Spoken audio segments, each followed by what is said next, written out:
My name is Cameron Davis. I'm a commissioner at the Metropolitan Water Reclamation District in the Chicago area. I graduated from Boston University in 1986.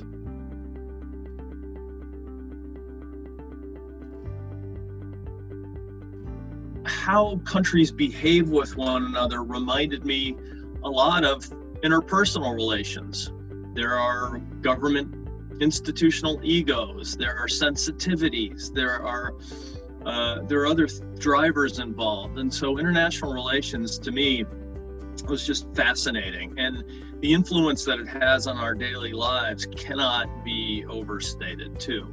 So getting to understand that and then mixing into it something that BU really didn't have a program for, so I kind of created it myself, which was international environmental relations.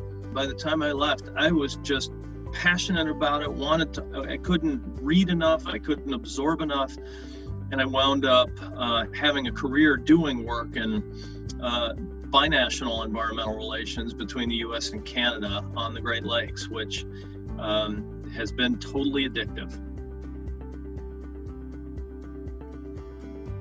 BU gave me the basics, which had to do with international economics, had to do with diplomacy, but BU also allowed for independent studies as well. And it gave me the flexibility to choose some of my topics in some of those classes. So whenever I had the chance to do that, I'd focus on international environmental relations, how nations deal with one another over matters of the environment.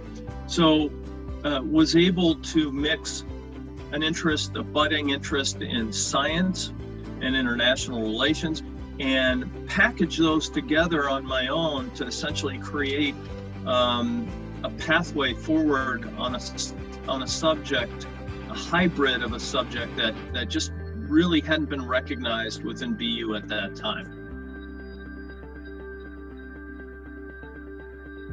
I wound up in my career being part of a negotiation team with the US State Department, where we renegotiated a water quality agreement called the Great Lakes Water Quality Agreement with Canada. It's hard to imagine a greater impact on the world than being able to do something like that. And you can trace that experience directly back to BU and the international relations degree. One piece of advice is stick to your values. It's really easy to think that I should be landing that one job right out of college. Being successful doesn't mean you have to be the smartest, doesn't mean you have to be the wealthiest, doesn't mean you have to be the best looking or the best dressed. It means you have to be the most persistent.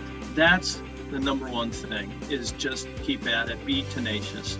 But follow your values too.